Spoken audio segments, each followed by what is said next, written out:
ही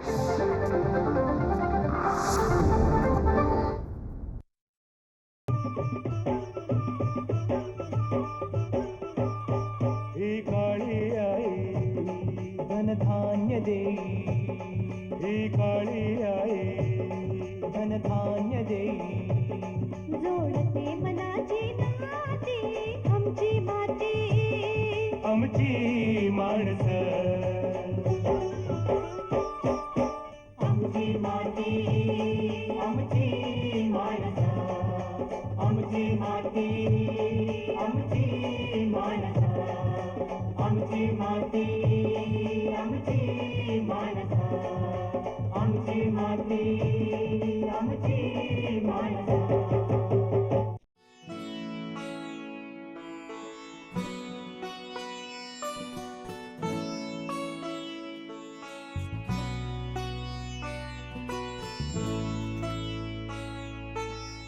शेतकरी बांधवांनो, सध्या आपण हिंगोली जिल्ह्यात आहे. हा एक असा जिल्हा आहे की ज्या जिल्ह्याची ओळख देशातला सर्वोत्तम हळद उत्पादक जिल्हा अशी आहे. पण याच हिंगोली जिल्ह्यातल्या एका फळबागेत आपण आता आहोत. माझ्या हातात आपण पेरू बघताय, पण यासोबतच या फळबागेत नारळाची सुद्धा लागवड केलेली आहे. सोबतच चिकूचं सुद्धा उत्पादन घेतलं जातं आणि पपई सुद्धा आपल्याला इथं बघायला मिळणार आहे. एकूणच काय तर एकात्मिक फळ व्यवस्थापन हे किती महत्त्वाचं आहे आणि ते शेतकऱ्यांसाठी कसं फायदेशीर ठरू शकतं याबद्दलची सविस्तर माहिती आपण आजच्या या कार्यक्रमातून जाणून घेणार आहोत. सध्या आपण हिंगोली जिल्ह्यातल्या औंढा नागनाथ तालुक्यातल्या मुक्काम पोस्ट आसोला या गावात आहोत आणि इथले प्रगतिशील शेतकरी बबन विठ्ठलराव ढोबळे यांच्या शिवारातून या फळबागेतून आपण या व्यवस्थापनाबद्दल माहिती जाणून घेऊ. पण या कार्यक्रमाची सुरुवात करूया एका ध्वनिचित्रफितीनं. योग्य नियोजन, आधुनिक तंत्रज्ञान आणि मेहनतीची जोड मिळाली तर शेतीच समृद्धीचा मार्ग ठरू शकते, हे प्रत्यक्षात सिद्ध करून दाखवणारी एक प्रेरणादायी यशोगाथा आज आपण पाहणार आहोत. हिंगोली जिल्ह्यातील औंढा नागनाथ तालुक्यातील असोला गावचे प्रगतशील शेतकरी बबनराव विठ्ठल ढोबळे यांनी पारंपरिक शेतीला छेद देत एकात्मिक फळबाग लागवडीच्या माध्यमातून आर्थिक सुबत्ता मिळवली आहे. केवळ एकाच पिकावर अवलंबून न राहता त्यांनी फळबागेसोबत आंतरपीक, ठिबक सिंचन, शास्त्रीय खत व्यवस्थापन आणि आधुनिक शेती पद्धतीचा अवलंब केलाय. नारळ, चिक्कू, पेरू यांसारख्या फळपिकांची नियोजनबद्ध लागवड करून त्यांनी उत्पादन खर्च कमी केलाय, उत्पन्नाचे स्रोत वाढवले आणि वर्षभर स्थिर आर्थिक मिळकत साध्य केली. त्यासोबतच इतर शेतकऱ्यांच्या माध्यमातून शेतकरी ग्रुप स्थापन करून त्यांना सुद्धा उत्पन्नाचं साधन मिळवून देण्यासाठी काम केलंय. आज त्यांची शेती केवळ उत्पन्नाचं साधन न राहता पंचक्रोशीतील इतर शेतकऱ्यांसाठी प्रेरणास्थान ठरली आहे. शेतीतून प्रगती कशी साधता येते, कमी पाण्यात अधिक उत्पादन कसं घेता येतं आणि एकात्मिक फळबाग शेती पद्धती शेतकऱ्यांचं जीवनमान कसं बदलू शकते, याचं जिवंत उदाहरण म्हणजे प्रगतशील शेतकरी बबनराव ढोबळे आणि त्यांची यशोगाथा. चला तर मग जाणून घेऊयात त्यांच्या यशामागील सूत्र, जे इतर शेतकऱ्यांसाठी प्रेरणादायी ठरेल. शेतकरी बांधवांनो, आत्ताच आपण एक ध्वनिचित्रफित पाहिली आणि यावरून आपल्याला आजच्या कार्यक्रमाची कल्पना आली असेलच. सध्या आपण बबन विठ्ठलराव ढोबळे सरांच्या या फळबागेत आहोत आणि त्यांच्याकडून त्यांच्या व्यवस्थापनाबद्दल माहिती जाणून घेऊया. सर नमस्कार, आपलं स्वागत. नमस्कार सर, आपण सध्या आपल्या फळबागेत आहोत आणि एकात्मिक फळ व्यवस्थापन याबद्दल आपण माहिती जाणून घेऊच. पण सुरुवातीला तुमच्या शेतीबद्दल जाणून घ्यायला आवडेल की शेतीची सुरुवात नेमकी कशी झाली? शेतीची सुरुवात म्हणजे शेती त्यावेळेस आमची इकडं म्हणजे एकदम हे होती, हालाकीची शेती होती. पाण्याची वळमनं पडलेली, पाणी जाणं, ती बांध बंदिस्त योजना आम्ही त्याच्यात राबविली आणि लेवलिंग सपाटीकरण करून घेतलं सुरुवातीला जमिनीचं.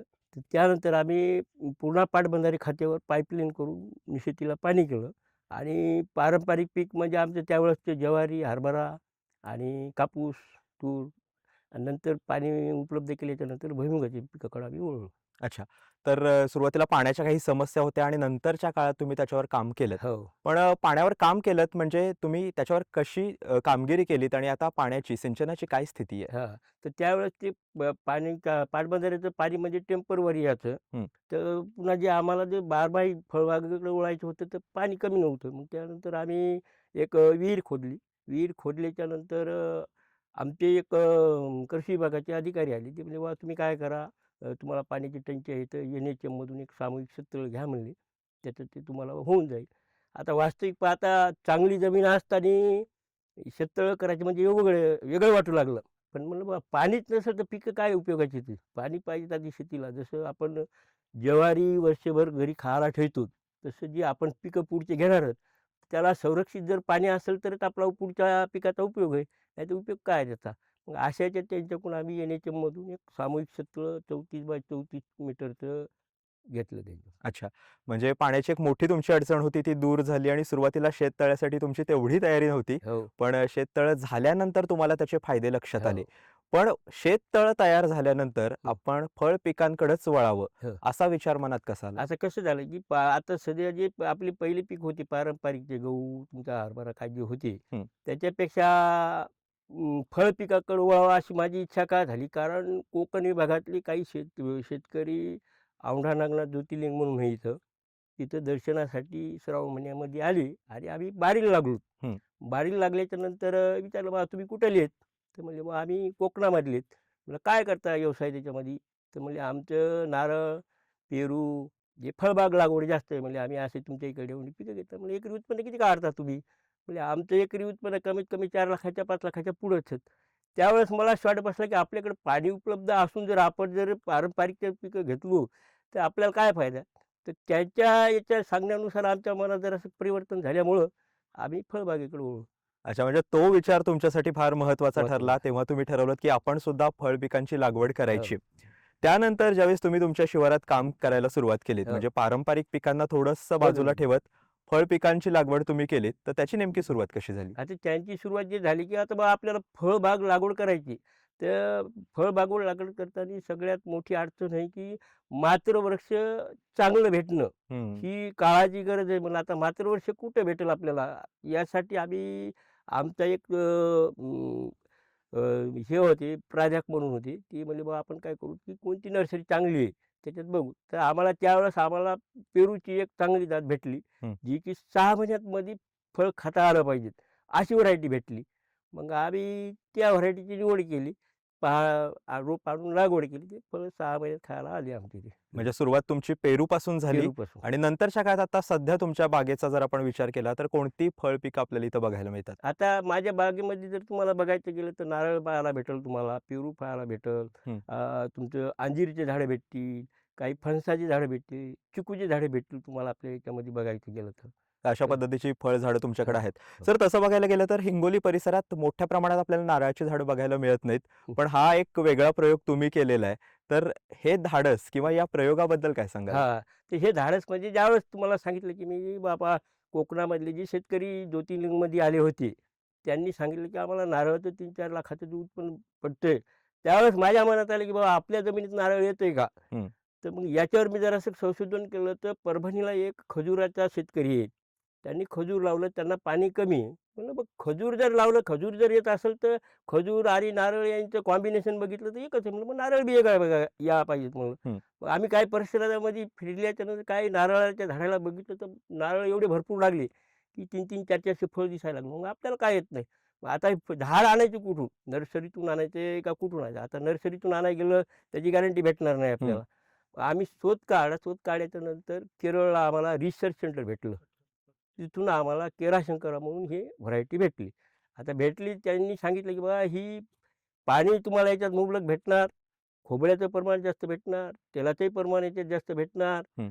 त्यामुळं मग आम्ही ती लागवड करण्याची ही केली आम्ही त्याची. अच्छा.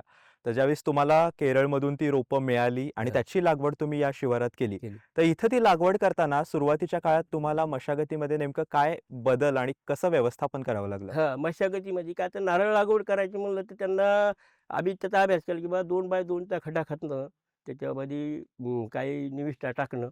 लागवडीच्या अगोदर मेमध्ये आम्ही त्याचं नियोजन लावलं. खड्डे खतून. हं. आणि नंतर ते जून जुलै, आता आमची जमीन म्हणजे ठिबक जमीन आहे. तर ती आम्ही सप्टेंबरमध्ये त्याची लागवड केली नारळाची, तिकडून ते खड्डे खतून बरोबर आणून. हं.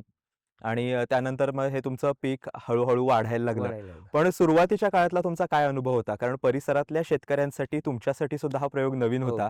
तर त्यावेळेस लोकांकडून काही विचारणा होत असेल किंवा हां, तुमच्या चर्चा होत असतील, तर हां. त्याबद्दल काय सांगाल? नाही, नाही, नाही. आता त्यावेळेस सुधारणा झाली. त्यावेळेस मला बरेच शेतकरी म्हणले, की "तुम्ही हे कोणते पीक कशाला लावले? आपल्याकडे येतच नाही." हं. मी म्हणलं, "बा येऊ का नाही येऊ? आपल्याला प्रयोग करायला काय हरकत आहे? प्रयोग करूच" म्हणलं. तर मग आम्ही ज्यावेळेस पेरूसोबत काय 5-6 झाडं आणली, त्यावेळेस पाहिल्याच्यानंतर म्हणलं, "बघायला काय अडचण नाही" म्हणलं आपल्याला. हं. मग मी नारळ तर लागवायचं. पण आता शेवटी आमचे शेतकरी म्हणजे आर्थिक परिस्थिती कमकुवत असल्यामुळं आम्ही कृषी विभागाशी संपर्क साधला, की बा हे झाडं आम्हाला असे-असे अनुदानामध्ये भेटतात का? ते म्हणजे भेटू शकतात. नंतर विद्यापीठला के तोंडापूर म्हणून एक विद्यापीठ आहे. तिथल्या सेवकेसराशी संपर्क साधला. सर म्हणलं, "बा आम्हाला नारळ लागवड करायची." आम्ही तर आमचं बघून आलेलो होतो. पण म्हणलं, "बा शेवटी शास्त्रज्ञाचं बी कुठेतरी ऐकलेलं बरं राहते." ते म्हणले, "काय अडचण नाही प्रयोग करायला. पण म्हणले आपल्या इकडे या परिसरामध्ये काय तेवढं कोणी लावलेलं नाही. तर तुमची इच्छा असेल, शेतकऱ्याची इच्छा असल्यावर म्हणले वाळू रगडिता ते नाही गळे तशातला प्रकार." मग आम्ही ती सुरुवात केली. अच्छा, तर अशा पद्धतीने तुमची सुरुवात झाली. हो. पण आता जर आपण क्षेत्र बघितलं, तर नारळ या पिकाचा विचार केला, तर किती प्रमाणात तुम्ही लागवड केलेली आहे? आता नारळ या प्रमाणात जर केला, तर आमचा एक शेतकरी बचत गट म्हणून आहे, अष्टविनायक शेतकरी बचत हं. गट. आम्ही शेतकऱ्याशी संवाद साधला, किंवा आपल्याला खात्रीशीर रोपं भेटायलीत. आणि प्रत्येकानं माझी इच्छा आहे, की एक एकर आपण सगळ्यांनी क्षेत्र आपण लागवड करू. आणि याचं अनुदान शासनाच्या MRGS योजना आहात, त्या योजनेअंतर्गत आपण याची लागवड करू. आणि एक काहीतरी समाजाला नवीन दिशा दाखवायचा प्रयत्न आपण करू. तर ते गट म्हणले, "बा काय अडचण नाही." म्हणून आमचा जो ग्रुप झाला, तर त्या ग्रुपनं सुरुवातीला याला रिसर्च सेंटरला भेट दिली. हं. तिथे त्यावेळेस त्यांनी सांगितलं, की "बाबा आम्ही तुम्हाला नट देऊ." नट म्हणजे नारळ. नारळ तुम्ही त्याचं रोप तयार करा आणि लावा. तर सर म्हणलं, "आमचा मराठवाडा हा दुष्काळजन्य परिस्थितीतला भाग आहे आणि टेम्परेचरमुळं आमची उगवणशक्ती कमी होती." तर आमचे काही मित्र सोबत होते. तर ते मित्र म्हणले, "बाबा तुमचे रोप द्या आम्हाला." तर ते म्हणले, "रोप तुम्हाला खूप महाग पडतं." म्हणलं, "बाबा जे काय रेट असेल तर देऊ." तर सुरुवातीला आम्हाला 1000 झाडाची बुकिंग करायची होती. तर ते म्हणले, "आम्ही 500 देऊ." चालते म्हणलं, "बा ते 500 तरी तेवढं करू द्या." मग आम्ही 500 झाडाची बुकिंग केली. पुन्हा ज्यावेळेस गेलो त्यावेळेस सर म्हणलं, "आम्ही ॲग्री डिपार्टमेंटचं पत्र आणलं आहे. आम्ही काही व्यापारी नाहीत, काही नाही. आमचा शेतकऱ्याचा ग्रुप आहे आणि आम्हाला 1000 झाड द्या, कारण इथून 1000 किलोमीटर जाण्याचं आणि येण्याचं गाडीचं भाडं खूप आहे." म्हणलं. "तर कमीत कमी भाडं तरी आमचं बचलं पाहिजे, 1000 झाड द्या." त्यांनी आमची रिक्वेस्ट मान्य केली आणि त्यांनी आम्हाला 1000 झाड त्यांनी 2 व्हरायटीमध्ये दिलं. तर अशा पद्धतीने त्या झाडांची तुम्ही इथे लागवड केलीत. पण सध्या जर आपण या फळ पिकांचा विचार केला, तर त्यांची जी वाढ झालेली आहे, ती कशा पद्धतीनं झालेली आहे? त्यांची वाढ करण्यासाठी आता त्यांना पिकाला मेन आवश्यकता आहे NPKची. तर NPKची सुरुवातीला आम्ही त्यांना लागवड करते वेळेसच खत टाकून दिलेलं होतं. आणि नंतर मग त्यांनी आम्हाला सांगितलं दाणेदार पोटॅश आणि युरिया, हं. की हे तुम्ही याच्यामध्ये झाडांना थोडं-थोडं द्यावं लागतं. म्हणलं चालतंय, काय अडचण नाही म्हणलं. मग आम्ही त्या हिशोबानं त्यांना अन्न पुरवठा देण्यासाठी ते नियोजन लावलं त्याच्यामध्ये. अच्छा, तर अशा पद्धतीने तुम्ही त्याच्यावर काम केलं आणि सध्या नारळाचा प्रयोग सुद्धा या शिवारात यशस्वी होताना दिसतोय. हो. आमची माती आमची माणसं सर, आपण नारळांबद्दल बोलतो आहोतच, पण यासोबतच अन्य फळ पिकांचा सुद्धा आपण इथे शिवारात चांगल्या प्रमाणात उत्पादन घेताय. तर त्याबद्दल काय सांगाल? याच्यामध्ये जसं पेरूचं आम्ही जे घेतलं, तर पेरूचा सुद्धा आम्ही ते जे ग्रुप केलेला होता. पेरू म्हणलं एक जसं पक्षामध्ये आवडतं धन कोणतं असेल, तर आंबा आणि एक पेरू पक्षामध्ये. तसं म्हणलं बा आपल्या स्थानिक लेवलला आपण पेरूचा एक प्रयोग करून पाहू. म्हणून आम्ही एक त्या पेरू बागेकडे वळलो. तर पेरूचं आम्हाला एकरी कमीत कमी 2-2.5 लाख रुपयाचं उत्पन्न एक. आणि दुसरी गोष्ट म्हणलं, आता हे नारळ लागवड केली, तर ते हे विषय पुढचा राहिला उत्पन्न व्हायचा. पण आपल्याला बोनस म्हणून एक आंतरपीक आपलं जे पारंपरिक आहे तेच आहे. आणि पेरूचं एक आंतरपीक असं याच्यात आमच्या शेतीचं उत्पन्न थोडं वाढलं. वाढल्यामुळं इकडल्या परिसरातल्या शेतकऱ्याचं आणि बाहेरचे दौरे, अभ्यास दौरे झाले आमचे. याच्यातून अनुभव आल्यामुळं शेतकऱ्याचा ग्रुप असल्यामुळं बऱ्याच या शेतकऱ्यांनी परिसरात लागवड केली. सर, या बागेचं व्यवस्थापन करत असताना तुम्हाला तुमच्या काही सहकाऱ्यांसोबत कुटुंबाची सुद्धा साथ मिळते, तर ती किती महत्त्वाची वाटते? कुटुंबाची खूप साथ महत्त्वाची असते. कारण आज आमचा जर अभ्यास दौरा कुठं असेल, तर त्यावेळेस आमची जी फॅमिली आहे, ती गड्यासोबत राहून त्यांच्या हातातून कसं काम करून काय घेता येईल, ते पूर्ण नियोजन माघारी त्यांचं आहे ते. म्हणजे त्यांची साथ खूप तुम्हाला साथ पूर्ण त्यांची. या व्यवस्थापनात महत्त्वाची वाटते. हो. यासोबतच सर आगामी काही काळाचा विचार केला तर या फळबागेसोबतच आणखीन काय करण्याचा तुमचा मानस आहे आणि यात कोणते प्रयोग आम्हाला बघायला मिळणार आहेत? आता या फळबागेसोबतच याच्यामध्ये माझा एक विचार असा आहे, की बा शेतकऱ्याला 1 एकरची 3 एकर शेती कशी करता येईल? आणि 3 एकर शेती म्हणजे की 1 एकर 2 एकर अशातलं नाही, की बा आता जसं जर आपण नारळ लागवड केली, हं. तर नारळ लागवड केल्याच्यानंतर खाली जमिनीवरलं एक पीक, नारळाचं दुसरं पीक आणि त्याच्या मधात एलवर्गीय पीक. म्हणजे 1 एकरची 3 एकर शेती कशी करता येईल आणि त्याचं उत्पन्न कसं वाढविता येईल शेतकऱ्याला त्याच पाण्यावर, त्याच खतावर, त्याच्यावर असा एक माझा एक विचार आहे त्याच्यामध्ये. आणि त्यावर तुमचं काम कसं चालू आहे? आता काम त्याचं आता सध्या झाडं लहान असल्यामुळं काही हे केलं नाही. हं. पण पुढच्या वर्षी आम्ही त्याचं नियोजन करू ते. अच्छा. यासोबतच सध्या आपल्याला नारळ बघायला मिळतो, हं. इथे चिक्कू बघायला मिळतो, हं. पपई आहे, पेरू आहे. होय. आणखीन काही फळांची आपल्याला इथे वाढ होताना बघायला हां, मिळणार तर आहे का? आता याच्यामध्ये मला एक आंबा लागवड करण्याची इच्छा आहे माझी आणि संगम लागवड करायची आंब्यामध्ये. मी जिंतूरला एक आमचे राठोड सर म्हणून हं. त्यांच्याकडे बघायला गेलो, तर त्यांचा आंबा लागवड केसर आंबा होता. त्यांनी मला वाटते 5 बाय 10 फुटावर एक लागवड केलेली होती. हं. लागवड केल्याच्यानंतर झाडाची हाईट असेल 3 फुटापर्यंत. पण त्या 3 फुटाच्या हाईटमध्ये त्यांनी काय केलं, दोन्ही बगलामध्ये वेळूचे लाकडं बांधून घेतले पक्के. हं. आणि ते आंबे बघितले खाली जमिनीपासून अर्धा फुटाच्या वर फळ दिसायला लागली. म्हणजे जमिनीलाही टेकली नाही. हं. आणि मग माझ्या लक्षात असं आलं, की बाबा एवढा आंबा जर बांधला, याला चक्रीवादळ जरी आलं, तर कारण इकडं हलायला जावं तर लाकडं बांधलेली आणि काहीच नाही म्हणलं हे तर खूप आणि त्याच्यापेक्षा बी चांगलं. त्याच्यात माझं एक मन केलं, की बाबा ही आंबा लागवड एक करावं याच्यामध्ये. अच्छा. म्हणजे इतर फळांच्या जोडीला आता काही दिवसातच आपल्याला आंब्याची लागवड हो. सुद्धा या शिवारात बघायला मिळेल. हो. सर अनेक शेतकरी बांधवांसाठी आपले हे प्रयोग प्रेरणादायी आहेत. पण त्यांना तुम्ही काय सांगाल, की कशा पद्धतीनं त्यांनी व्यवस्थापन केलं, हं. तर फळबागा आपल्याला अशा चांगल्या पद्धतीनं यशस्वी करता येऊ हं. शकतात? तर माझं म्हणणं आहे, की प्रत्येक शेतकऱ्याने कमीत कमी आता आमच्या इकडे काय झालं, की शेतकऱ्याची मानसिकता फळबागेकडे का वळून गेली. कारण आमच्या इकडं वन्य प्राण्याचा एवढा हदास आहे, की डुक्कर असेल, वानर असेल, हरीण असेल याच्यामुळं शेतकरी त्रस्त. तरी आमच्या या ग्रुपला म्हणलं बा काहीतरी बांधून करा. पण कमीत कमी 1-1 तरी एकर शेतकऱ्याने प्रत्येकाने फळ लागवड करा. फळ लागवड केल्याच्यानंतर एक आपण पर्यावरणाला बी आपण साथ देऊ शकतो. आणि आपल्या याच्यात फळाची बी उत्पन्न वाढू शकते. तर या अभ्यासासाठी तुम्ही काही अभ्यास दौरे सुद्धा केले, काही ठिकाणावरून मार्गदर्शन सुद्धा घेतलं. तर त्याबद्दल आम्हाला जाणून घ्यायला आवडेल. हां, तर याच्यामध्ये अभ्यास दौरे करताना उत्तर प्रदेशमध्ये बी आपला एक अभ्यास दौरा केला. सेंटेड जे वनस्पती आहेत, फुलापासून तेल कसं तयार करायचं सेंटेड बॉटल. हं. तर याच्यात तिथं आम्ही एक 5-7 दिवस दौरा अभ्यास केला तिथला. त्याच्यानंतर हैदराबादला NHMमध्ये गेलो. NHMमध्ये गेल्याच्यानंतर तिथं असा फायदा आम्हाला झाला भरपूर, की रासायनिक खत न वापरता सेंद्रिय शेतीकडे कसं करता येईल, हे तिथं आम्हाला NHMच्या हैदराबादच्या संस्थेमध्ये खूप अभ्यास पाहायला मिळाला. मग तिथून आल्याच्यानंतर आम्हाला आणि परिवर्तन झालं, की बा आपण रासायनिकला बगल देत आपण सेंद्रियकडे कसं जाता येईल, याच्यावर जरासं काम ते चालू झालं.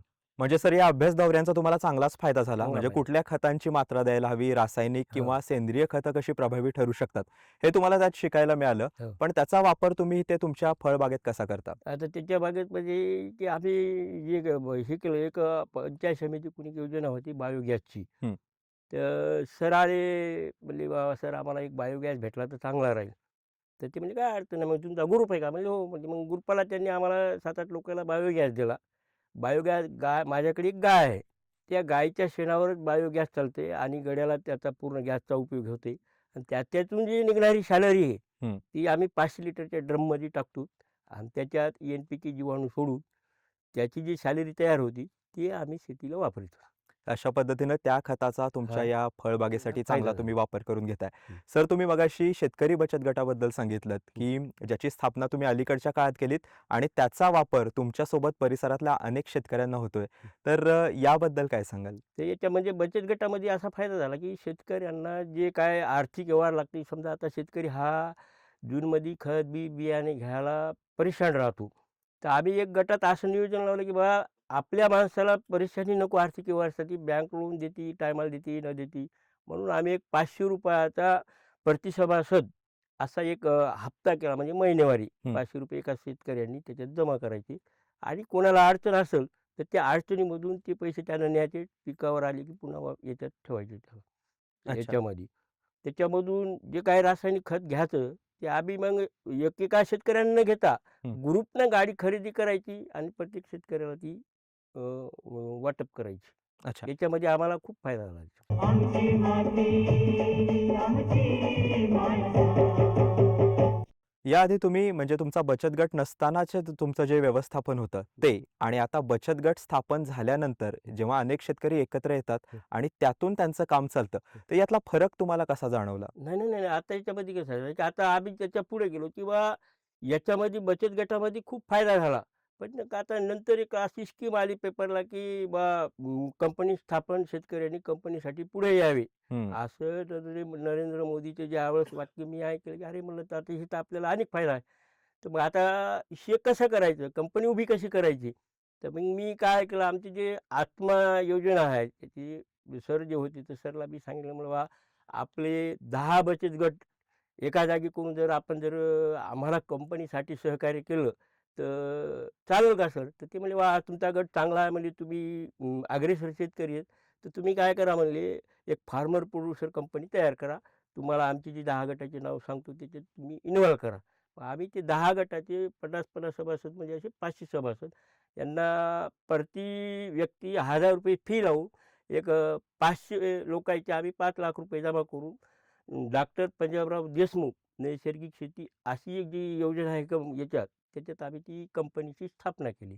अच्छा, तर अशा पद्धतीनं शेतकरी बचत गट ज्यावेळेस अनेक शेतकरी एकत्र आले हां. आणि काहीतरी वेगळा प्रयोग करायचा ठरलं, तर हं. त्यावेळेस फार्मर प्रोड्युसर कंपनीची स्थापना करण्याचा उद्देश हं. हा तुमचा आता सध्या साध्य होताना दिसतोय. हो. तर सर आपल्या गप्पा सुरू राहणारच आहेत. पण शेतकरी बांधवांनो, कार्यक्रमात आता वेळ झालेली आहे एक तज्ञांचा सल्ला जाणून घ्यायची.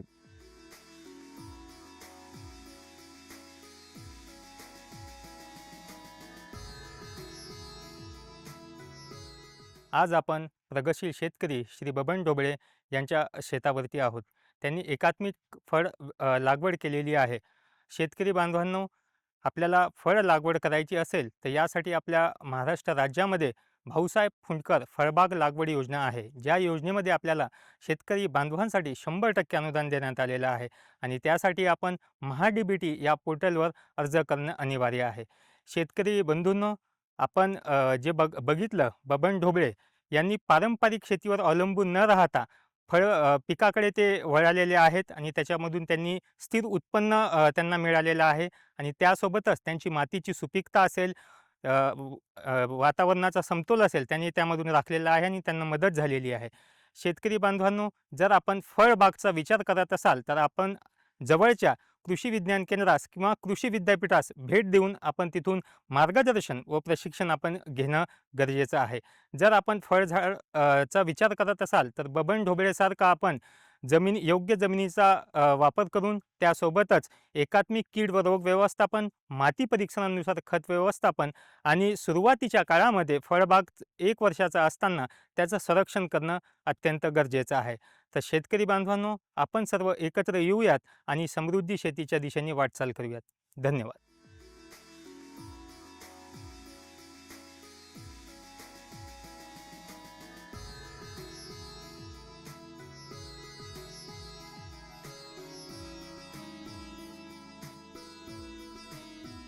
शेतकरी बांधवांनो, आत्ताच आपण तज्ज्ञांचा सल्ला जाणून घेतला. पुन्हा एकदा आपल्यासोबत ढोबळे सर आहेत.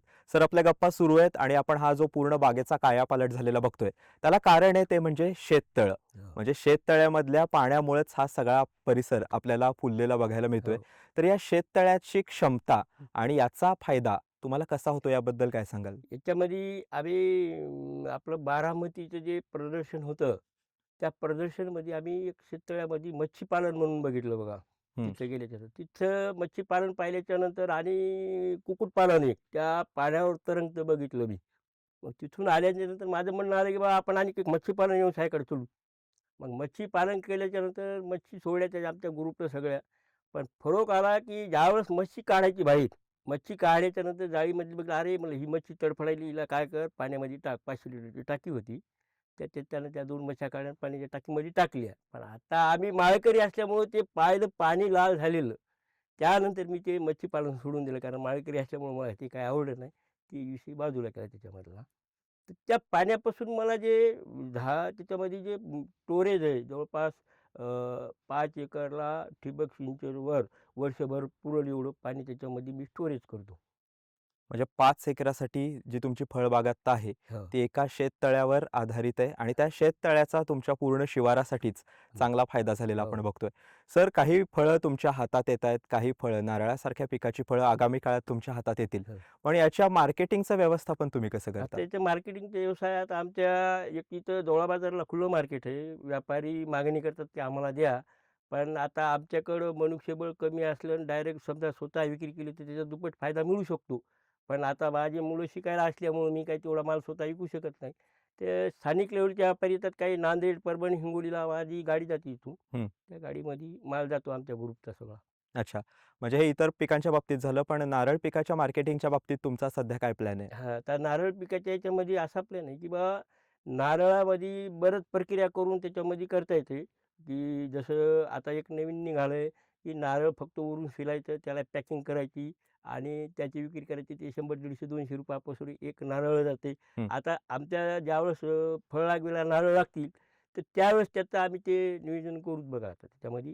आणि त्या पाण्यापासून साखर कशी तयार करता येईल, याचं एक आमचं अभ्यास दौरा चालू आहे.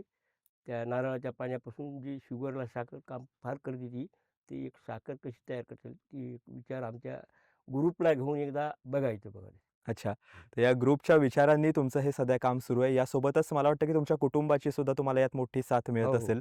तर त्याबद्दल काय सांगाल, की ही साथ किती महत्त्वाची नाही, वाटते? नाही, नाही. कुटुंबामध्ये साथ एवढी महत्त्वाची आहे, की आमची जी फॅमिली आहे, त्या फॅमिली जे समजा गडी त्यांची जी काय बाया माणसं राहतात त्याच्यासोबत मागं-पुढं सहकार्य खूप माझ्यापेक्षा बी मी कुठे बाहेर फिरायला गेलो, तर त्या सर्व नियोजन त्यांच्याकडे राहतं. म्हणजे त्यांचा भक्कम पाठिंबा तुम्हाला भक्कम. मिळतोय, त्यामुळे हे सगळं व्यवस्थापन हो. तुम्हाला शक्य होतंय. पण सर, येत्या काही वर्षांचा विचार केला, म्हणजे आता फळबागा तुम्ही फुलवलेल्या आहेतच, वेगवेगळे प्रयोग तुमचे सुरू आहेत. म्हणजे सर, येत्या काळात या परिसरात आपल्याला आंब्याची शेतीसुद्धा बघायला मिळू शकते. तर शेतकरी बांधवांनो, एक गोष्ट आपल्या लक्षात आली असेल, की हिंगोली जिल्हा हा हळदीचं हब म्हणून ओळखला जातो, कारण देशात हिंगोलीची हळद ही खूपच प्रसिद्ध आहे.